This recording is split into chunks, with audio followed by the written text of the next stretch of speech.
everybody, and welcome to More Sports and Less Levine, the Weekend Winners Edition. I'm Dave Bacon. Hope your Friday and your weekend are off to a great start. The Browns coaching search winding down. Josh McDaniels, the local guy from John Carroll, Canton McKinley, Barberton native, in town in Berea, talking about becoming the Browns head coach. Things getting serious enough that he brought his wife, Laura, to this meeting with the Browns. Could be an indication that the Browns want to wrap it up and get it done. Could be that both are from Northeast Ohio and just decided to take a little trip home. Time will tell. But again, until Josh McDaniels is in Berea in that press conference saying, I am the head coach of the Cleveland Browns, let's kind of hold off and see exactly how things go. It's been a busy week for the Browns, and they do want to get their head coach in place so they can move on and hire the general manager and get that front office in place. And I mentioned it was a busy week. It started with Jim Schwartz coming in, the defensive coordinator for the Eagles, who actually has been a head coach. Not great record. You see 29-51, was 0-1 in the playoffs as well. He started his career with the Browns, 1993, as a scout on Bill Belichick's staff. The mid-'90s had a number of great football players, or football coaches, rather, on Bill Belichick's staff. Now, he's a no-nonsense style, demands accountability from his players. That's obviously why the Browns want him, based on what happened. His defenses feature dominant interior linemen. Every one of his defenses has been... they've had a defensive tackle on every one of his defenses that has earned a trip to the Pro Bowl, and his defenses routinely rank among the best in the NFL.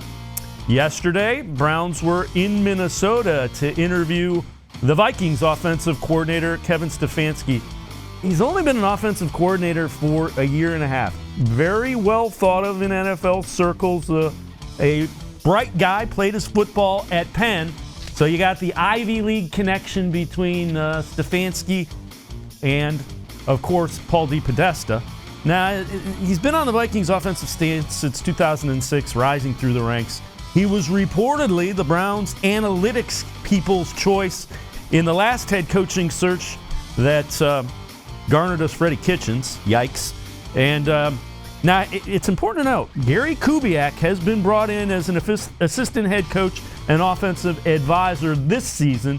So Stefanski's still calling the plays, but again, has not been an offensive coordinator for more than a year and a half. That kind of scares me, Freddie Kitchens style right there. Let's look at Josh McDaniels. Of course, he is in Berea interviewing with Browns today. Offense coordinator for the New England Patriots. Was the head coach in Denver 2009-2010. 11-17 record. Started off really good as the head coach. Did not finish good. Northeast Ohio native. John Carroll University graduate. 6-time Super Bowl champion coach, the offensive coordinator for Tom Brady. That is a little bit of cachet there. How good have his offenses been? Well, in 2007, the Patriots offense set an NFL record with 75 touchdowns. That's in a season, and 589 points scored. He is viewed as a great offensive mind throughout the NFL. Again, his wife Laura made the trip to Cleveland. Could be a sign that he wants to show Jimmy Haslam he's serious about it. Could also be a sign Josh McDaniels wants some guarantees about length of contract, control, exactly what he is going to need in order to say, yes, I will take the head coaching job of the Cleveland Browns, and then they move on and try to add a piece to it. Also important to note that the Browns earlier, last week, talked to Eric Bieniemy, offensive coordinator for the Kansas City Chiefs, and Robert Saleh, defensive coordinator for the San Francisco 49ers. Those are in the mix, but it certainly had the feel from the very beginning that Josh McDaniels was the guy Jimmy Haslam wanted, cleaned out the general manager to allow a GM that could be in alignment. The question is, how much control will Jimmy Haslam allow Josh McDaniels to have of the football operations? If he really wants him and is willing to give him control, Josh McDaniels likely will be the head coach of the Cleveland Browns within the next few days.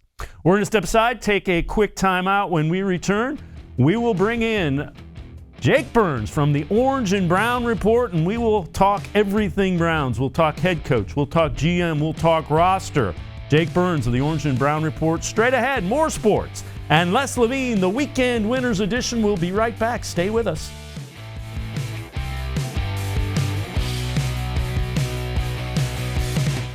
Presque Isle Downs and Casino has sports betting. Use one of our 50 state-of-the-art Bet America kiosks to place your bet and watch your favorite games on one of our many HD televisions or visit our sportsbook area. Only at Presque Isle Downs and Casino.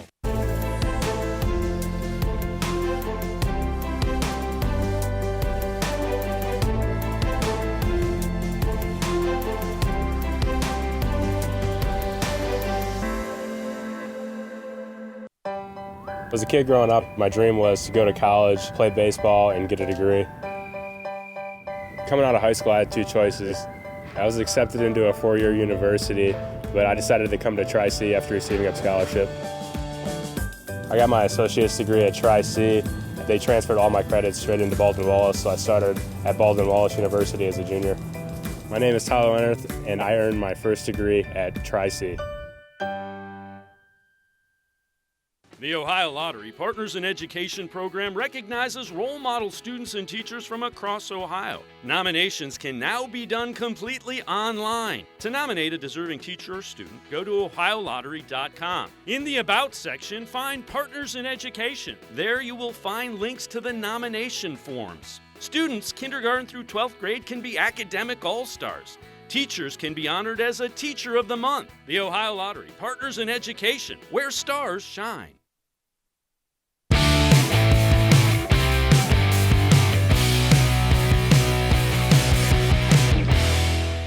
Welcome back to More Sports and Les Levine, the Weekend Winners Edition. I'm Dave Bacon. Let's get a little bit more in depth about the Browns and this year's head coaching search.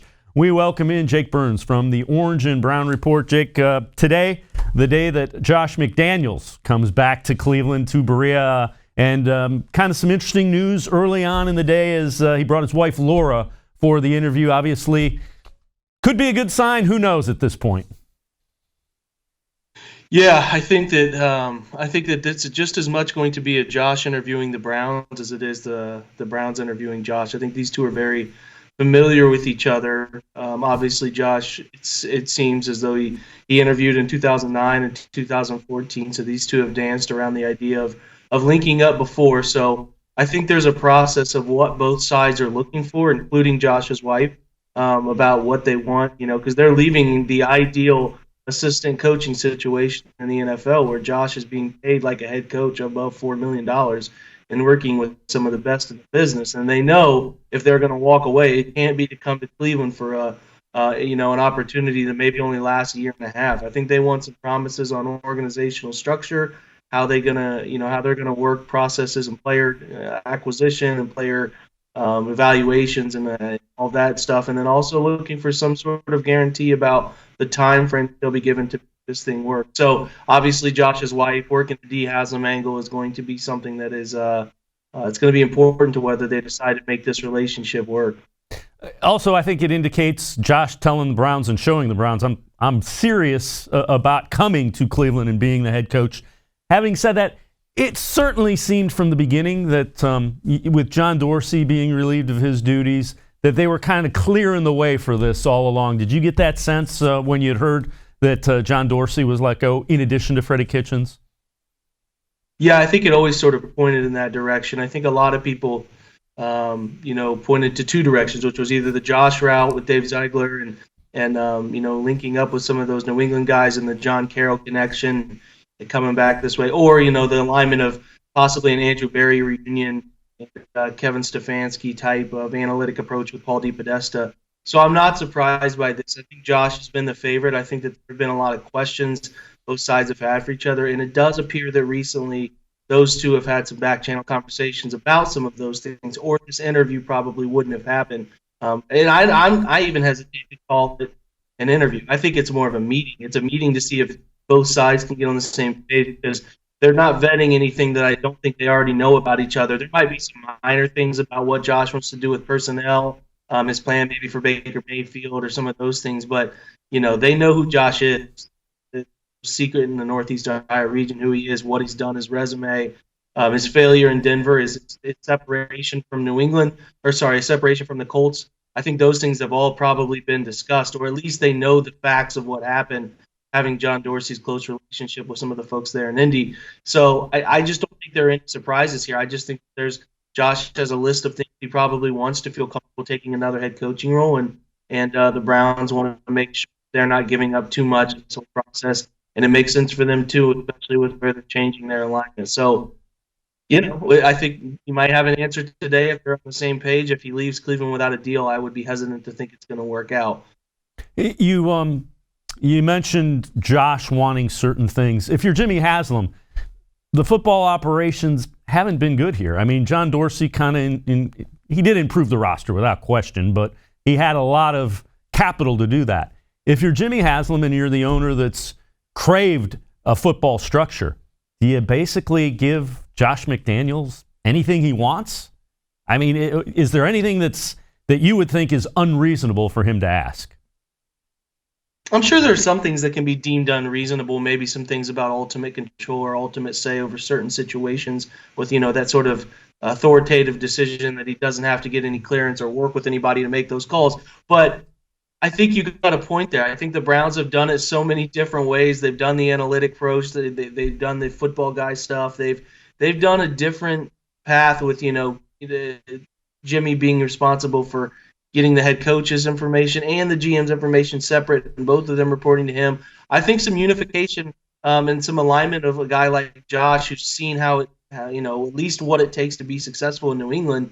I think you can certainly use some of those lessons. And I'm to the point where, to be honest, it's a shrug my shoulders and show me you guys can get it right. I don't think you can sit here and say that any of the ideas that Josh have are going to be that outlandish that the Browns shouldn't be listening to him, because obviously, like you said, when you introduced this segment, we're on another coaching search this year. So it's failure after failure with this group. So Jimmy maybe needs to listen to somebody who's been in a really good structure for a while, and probably the second in charge in that structure, and figure out what they can learn from him and if they can make this work. So I'm okay. I was okay with going the analytics approach and uniting some people who have some good processes in Barry Stefanski, Podesta type thing, or even Robert Saleh from the 49ers.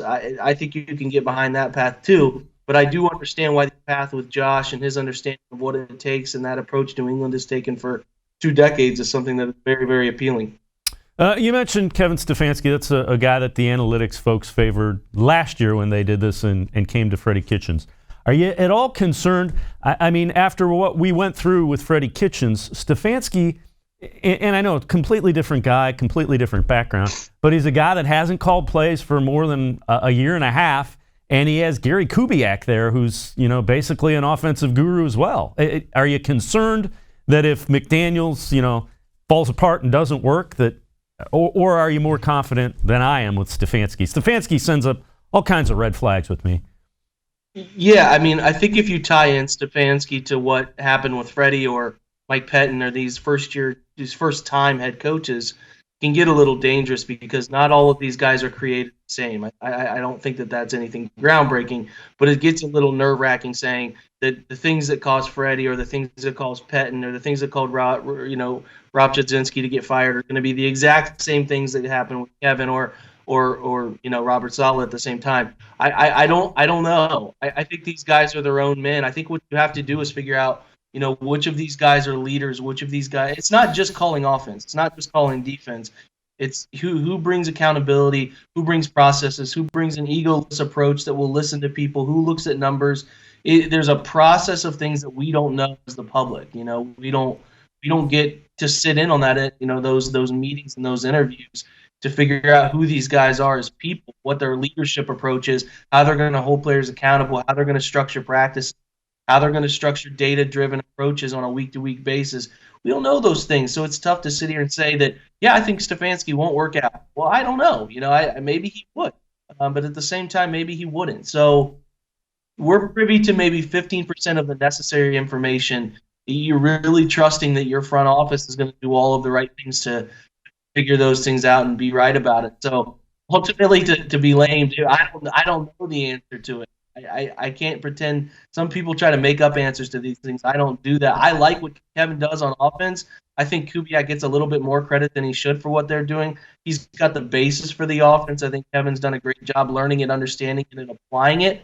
Gary Kubiak helps, obviously. He's got a pedigree. But if you talk to people from Minnesota, they say that it is Kevin calling it, structuring. And yeah, anybody who's figured out a great offense over the years has learned it from somebody else. That's how it works. And I don't think it's any different in Minnesota. Maybe and ultimately maybe Gary Kubiak comes with him. You never know. Fair enough. Fair enough reaction to that. Here's another question for you as we wrap up the head coaching thing.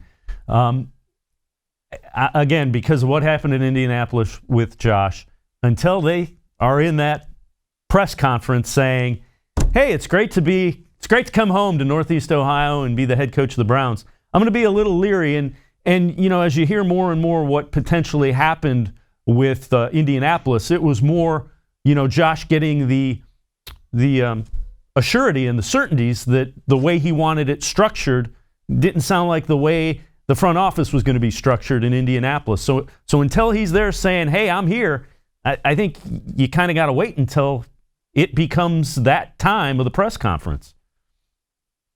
Yeah, I mean, Josh's history there is not going to be on the side of once it's announced on Twitter from Schefter or Rappaport, whoever says it. I certainly don't think you can feel great about it. But I also don't think Josh can do this twice. If he does this twice, he's essentially nuking his career to get a job anywhere outside of New England. And maybe he already has those assurances. Hey, man, if you stay with us, we are going to make you the successor to Bill. But it is publicly known that Bill is not going to make that any indications of when his retirement is going to happen to anybody close in that place until he just decides to do it. So Josh doesn't know whether that's next year or 5 years. Who knows? But he might have that assurance. But if he walks out on agreeing to something with Cleveland and walks out on that again, it would certainly nuke his ability to get any job outside of New England.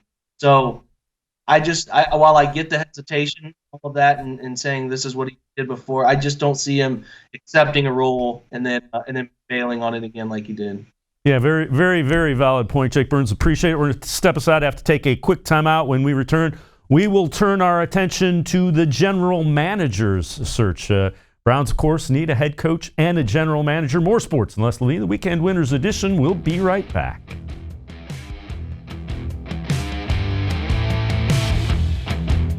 Celebrate Naturestone's 30-year anniversary with a free Naturestone floor.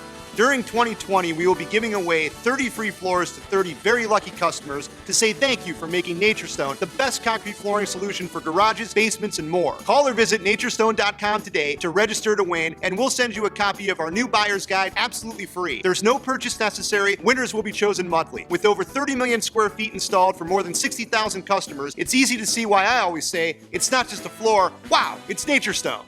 There are tastes we remember.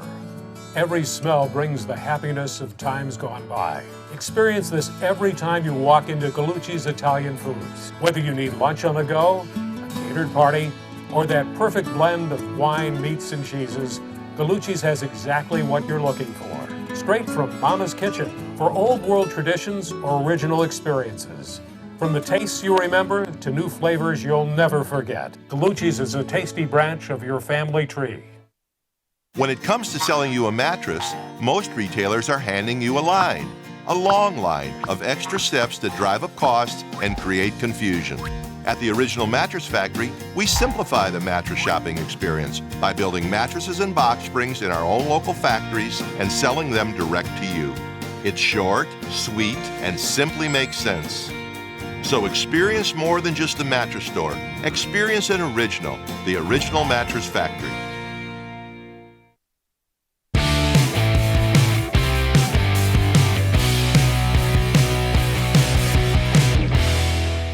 Welcome back to More Sports and Les Levine, the Weekend Winners Edition. I'm Dave Bacon. Talked about the head coaching search for the Browns, which is winding down.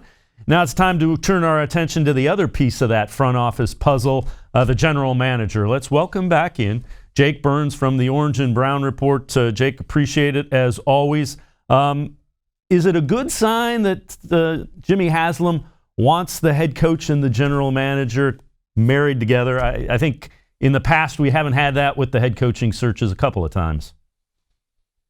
Yeah, I think it's a unified approach. It has to be. I think you have to have two guys who have the same vision, the same thought process.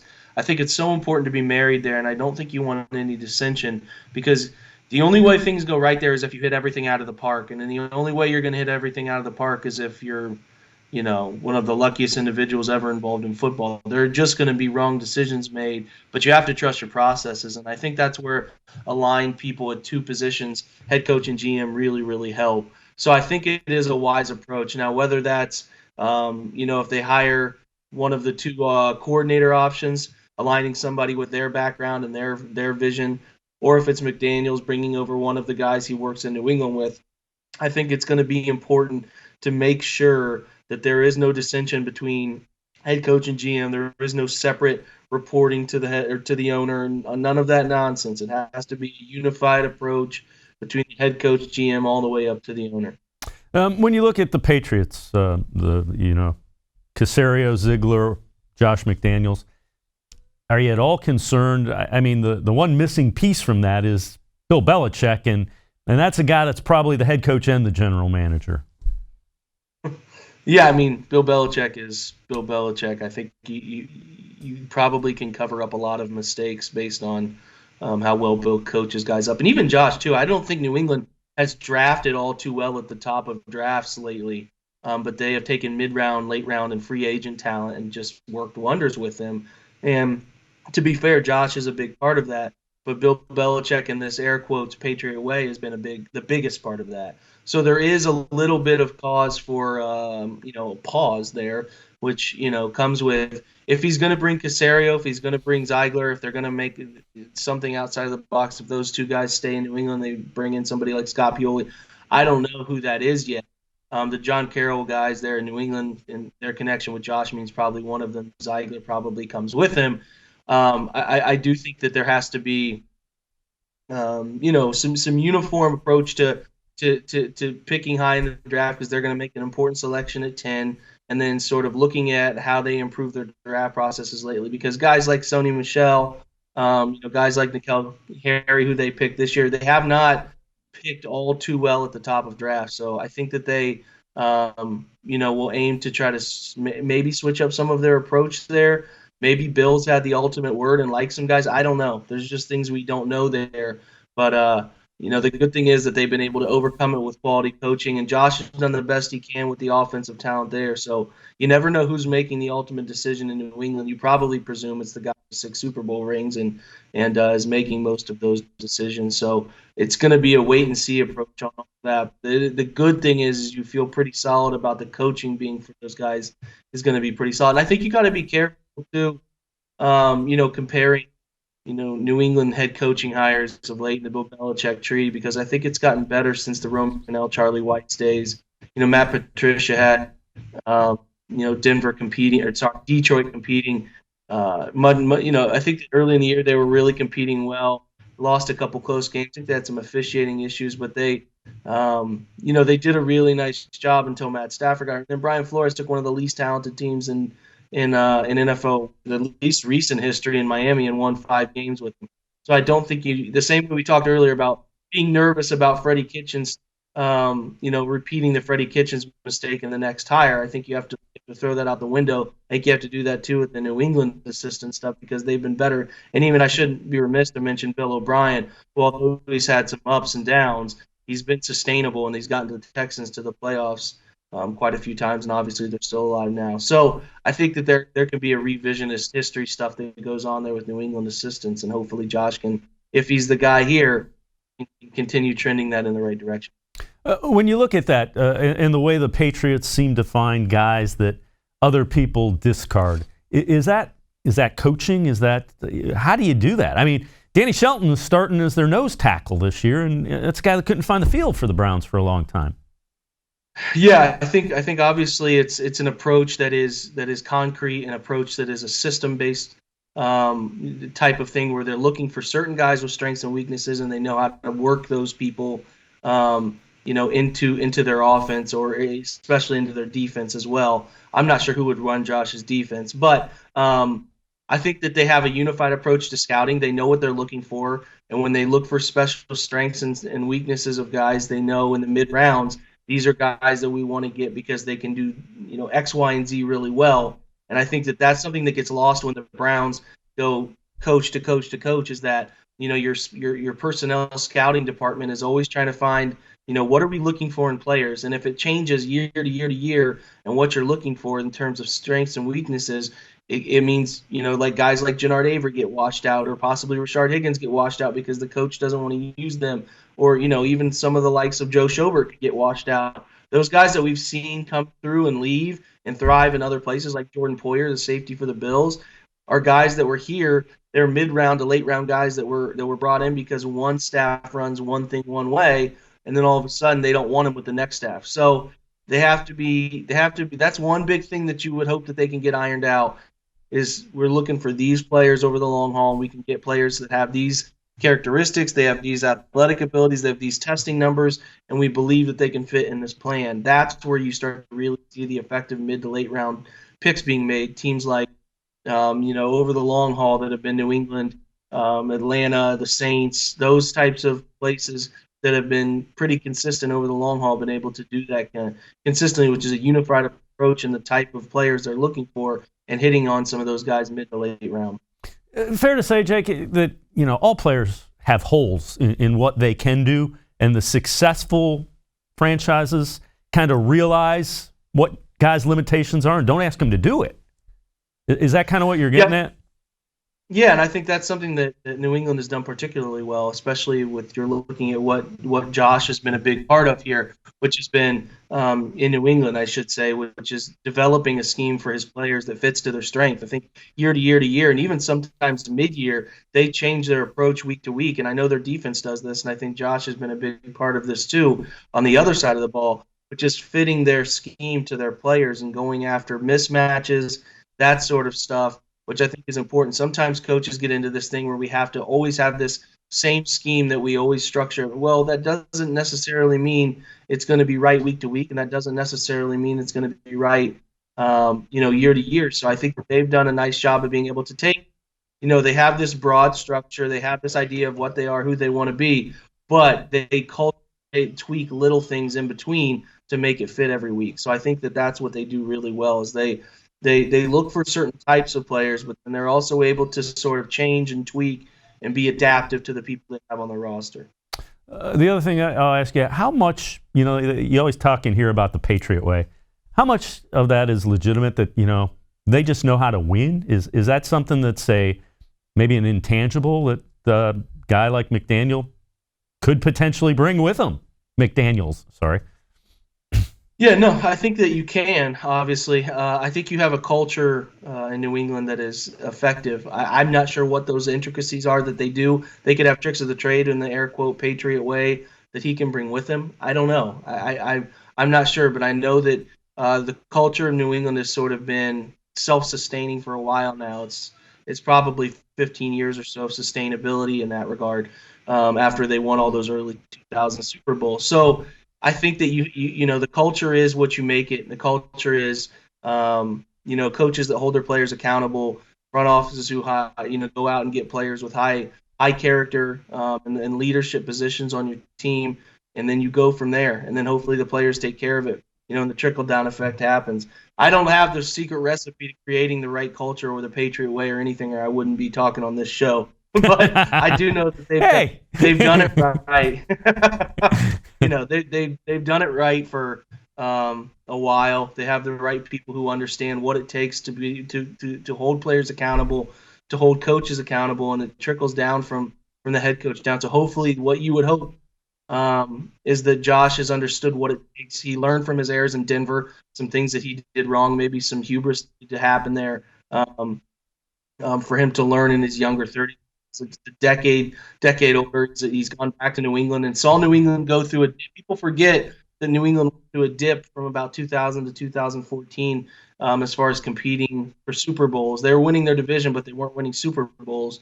And then they got back to the top of the peak there, 2014, 2015. So the hope is that he has learned. He's applied, all these different personnel changes and even coaching changes. He's been able to learn what it takes to get his coaches on the right path, learns what it takes to cultivate his offense and his overall approach and his relatability to players, all in that time too.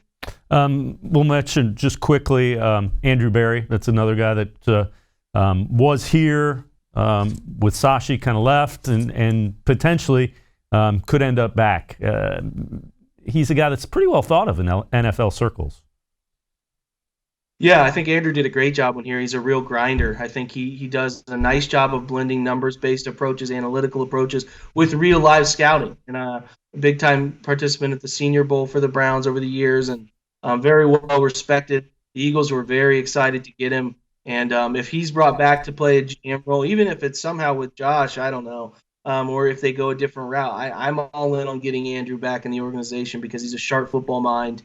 And I think he would do a really nice job. And he will be a GM, whether that's Cleveland or somewhere else in the near future. I do believe he's smart enough. He's good at what he does, respected enough in the industry that I think he will be in that role soon. So if that happens to be Cleveland, fans should be pretty excited about that. Jake Burns, stick around one more segment. We'll talk about that roster and the number 10 pick. More sports and Les Levine. The Weekend Winners Edition turns our attention to the Browns roster when we return right here on cleveland.com.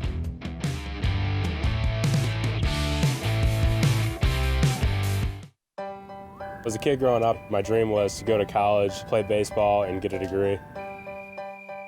Coming out of high school, I had two choices.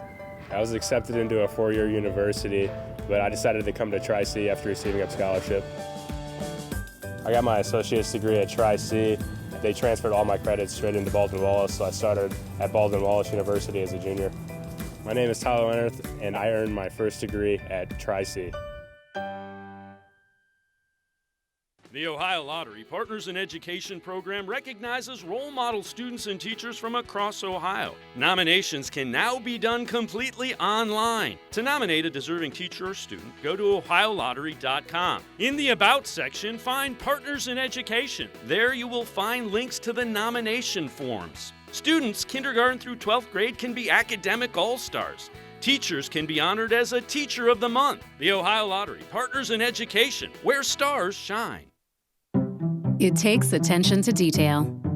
With your local Bryant dealer, you're getting more than just a technician. You're getting someone who pays attention to your needs and the little things that make a big difference. It takes a dealer you can rely on. And to keep your family warm this winter, here, let me show you how this works. It takes Bryant. Bryant. Whatever it takes. And to keep your family comfortable, it takes Smiley One Heating and Cooling. Find them at smiley1.com.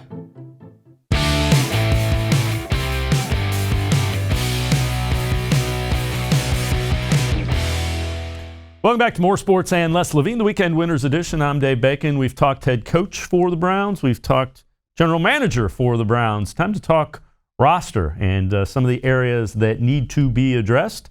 We welcome back in Jake Burns from the Orange and Brown Report. Jake, again, we appreciate the time. Browns, 10th pick in the draft. What do you see kind of the process in some guys they may be looking at, or positions they may be looking at even to upgrade there? Well, I think there are two very obvious positions that they want to attack, whether that's free agency or the draft. That's going to be offensive tackle. I think they have to probably get two guys. I don't think they're going to start either Greg Robinson or Chris Hubbard. Probably will keep Kendall Lamb around as a swing tackle option. But then they have to address linebacker too. So the good thing is at the 10th pick, there will be options there at both spots. So there are three, and I think you can include four tackles that are really top-end tackles in this draft. Andrew Thomas out of Georgia is the best one. Jedrick Willis out of Alabama, another very good one. Tristan Wirfs, kid out of Iowa, is a very good player, right tackle.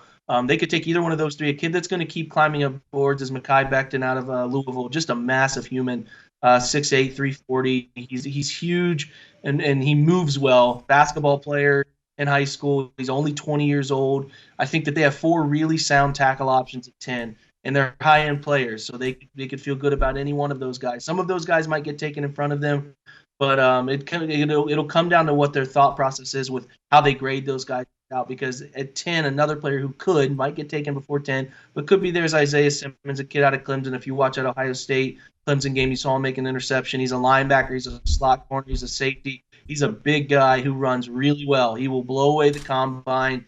He will be fast. He'll probably run in the 4.4s in terms of speed, but is a big-bodied guy who can play that linebacker role too. But is like an effective Swiss Army knife for playing in nickel defenses and doing just a bunch of fun things from the linebacker position. But like I said, can drop back and play safety. He's the type of player that a lot of defensive coordinators love. So I do think it's going to come down to either a tackle or if they feel really good about taking Simmons there and maybe getting a tackle in the second round because they like the group that's the offensive tackle group's deep as a whole. So I think they could go that route. But I would be pretty surprised if they did not go tackle at 10 because they really need to upgrade that position. And there's a lot of high-end tackles in this draft. Jake, when you look at what the Browns did offensively, you had all those skill position guys that were pretty good. You had a young quarterback. Was it the line that just didn't? I mean, you kind of sit there and scratch your head, going, "Why didn't this group perform?" Was it play calling? I mean, it's probably a combination, I would imagine. Well, yeah, and I think you start to hear some of the stories that have trickled out about how they game planned and how they went through things with their players. And I think you can look at that and say it just wasn't a well-coached group. And whether that was players not doing their part or coaches not getting the results from players in preparation, I don't know. It was just pretty consistently that the quarterback's eyes weren't in the right spot. Players weren't lining up in the right positions. It seemed to be a little bit of a throw things together, potpourri type game plan when you got away from the opening script. So I think it was a mixture of things. I think it was poor coaching. I think it was poor game planning at times. I think it's poor in-game adjustments. And then I just didn't think the players played all too well either. So the hope would be that next year you improve. And listen, there's skill talent. Not skill talent, but the talent along the offensive line outside of J.C. Treader and Joel Bitonio is not very good. And I think they're going to try to improve upon those things to give their young quarterback as much time in the pocket as he possibly can have. I think that's going to be a big part of what they try to improve and say, hey, we're doing all we can for this kid. So he's going into year 3 with a new offense, hopefully going to get his eyes in the right place all the time. Take better care of the football because they need him to take better care of the football, but they want to put as much talent in front of him on the offensive line as possible, and I think that's a wise thing to do. And if you look at whether it's the Vikings, the 49ers, or the New England Patriots, all three of those teams that they're looking at coaches from have really good offensive lines and have performed well. So I think that's the big part of what they're going to want to improve for Mayfield. When you look at a team that doesn't have great offensive line, can play calling, is there a way to scheme around that? Is that kind of what you're getting at by game planning? Yeah, I think you have your players knowing exactly what they need to do all the time and with quick processing. I think Mayfield, just when you would notice at the top of his drops, his eyes weren't where they needed to be. He wasn't finding the open player what the defense was giving him. I just didn't feel like he was very well coached, and I just didn't feel like he had a good connection to what was being called, a good connection to the game plan. And I think that comes down to quarterback coaching. I think that comes down to the game plan, being understood. If Mayfield, there was talk about Mayfield, they would call in plays that they didn't work on that week, that they were surprised to be called. No quarterback should ever go into a game and expect plays to be called that they haven't gone over in the sheet. I mean, you have schemes, you have principles that you try to follow, but you need to go over all 300 or 400 plays that you could potentially call in prep. If you look at and read some of the best stories of the best play callers and quarterbacks out there, they go through so much of this stuff in preparation that nothing's a surprise. And I think it started to get to the point where things were just being thrown against the wall in terms of play calling at times because they didn't have somebody on the sideline calling plays who could quickly process what defenses were doing and how to come up with answers within.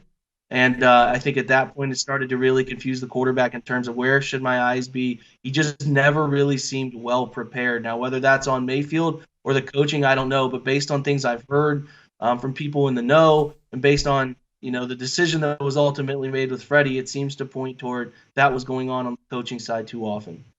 Jake Burns from the Orange and Brown Report. When you look at this defense, what areas do you think need to be upgraded? The defensive line wasn't as dominant as I thought we expected it to be. And a lot of that was guys were beat up and, Myles Garrett suspended for a good portion of the latter part of the season. Yeah, I think they need to improve the defensive line depth in terms of maybe even finding a second defensive lineman interior. I think Sheldon Richard did a nice job, but we have not seen the linear growth from Larry Ogunjobi that we hoped. They probably need a bigger space-eating one technique type player if they stick with the 4-3. Olivier Vernon was good, but he's dealt with injury issues again. He has not had a consistent season without injuries for a while. He's 29 going into next year, almost 30. He's got a $15 million cap hit. They can get out of that and save $15 million and maybe apply it elsewhere or apply it to multiple players. I don't know what they're going to do. That cap hit is an interesting thing to look at, but they certainly need to improve their defensive line depth and probably get another frontline starter there to help with the run game because they were pretty abysmal there late in the year. And I think they could be better coached on the defensive side of the ball fundamentally. I think that they overlooked some of those things and didn't do a very good job with fundamentals, and it caught up with them, especially with how they played gaps and fought gaps and stuff in run game. Late in the year, they were just absolutely gouged. Now, some of that's personnel. They were also gouged early in the year, too, if you think back to San Francisco, some of those games that Denver that caught up with them there when they were fully healthy. And then safety, they have to address that position. Obviously, Demarius Randall seems like he's on the way out. Bringing in a new staff and a new front office in terms of a personnel side, maybe they keep him. I don't know. All those players that we kind of presumed were out could be back. You never know. But Demarius Randall, we've kind of pointed to him being out. So if they do that, Morgan Burnett obviously coming off the Achilles injury, you really have Justin Burris, Eric Murray, and who fought a knee injury late, and Sheldrick Redwine. So I think they're going to try to improve that safety position, whether that's in the second or third round or signing somebody. Just the free agent market for safeties has usually got some gems there, and the mid to low tiers that can be signed. So I think you're going to see some changes there too. So to me, defensive line, maybe improving the will linebacker position, and then the safety position has to be improved too. And they might look at a slot corner. I'm not sure. TJ Carey handles that duty. He's not been very good at it for the price tag he carries. They can get out of his contract with a minimal hit, so they might look to address that position as well. Jake Burns from the Orange and Brown Report. We appreciate the insight. Follow him on Twitter. You can also read him at the Orange and Brown Report. Always good stuff. Appreciate it, Jake. Thanks very much for all your time. Yeah, hey, absolutely. Thanks for having me, guys. All right, Jake Burns from the Orange and Brown Report. We're going to step aside, take a quick timeout. When we return, we will preview. It's divisional weekend in the NFL playoffs. A preview coming up right here on More Sports and Les Levine, the Weekend Winners Edition. Stay with us.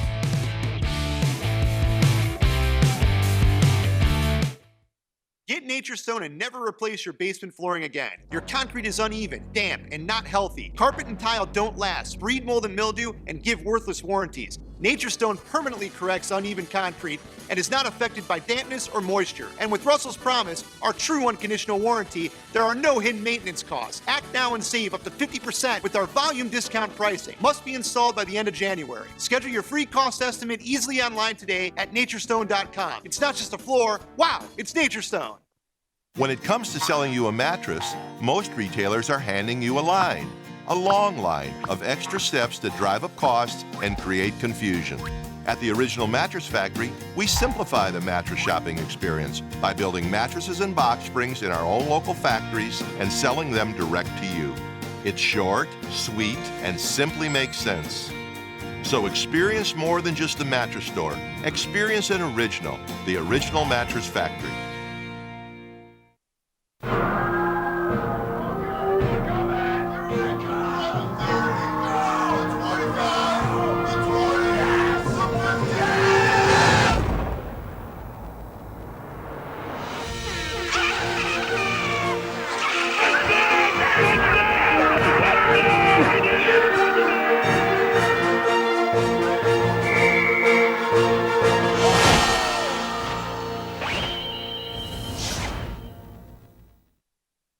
Presque Isle Downs and Casino has sports betting. Use one of our 50 state-of-the-art Bet America kiosks to place your bet and watch your favorite games on one of our many HD televisions or visit our sportsbook area. Only at Presque Isle Downs and Casino.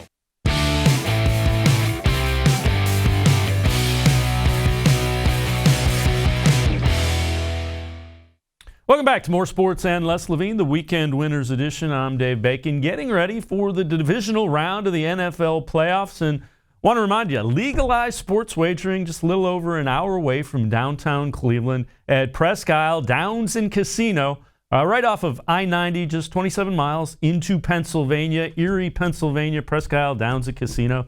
50 state-of-the-art Bet America sports betting kiosks. They're touchscreen. Put your money in, a couple of touches, you get your betting slip, and you're good to go. Again, that's Presque Isle Downs and Casino, just a little bit over an hour away from downtown Cleveland in Erie, Pennsylvania, right off of I-90. Well, things will get underway in that divisional round of the NFL playoffs. The Vikings at San Francisco is the first game, 4:30 tomorrow, Saturday. San Francisco, 7-point favorite, over under 44. Adam Thielen, questionable after getting stitches on his ankle during the week. So Thielen not sure he's going to be able to go.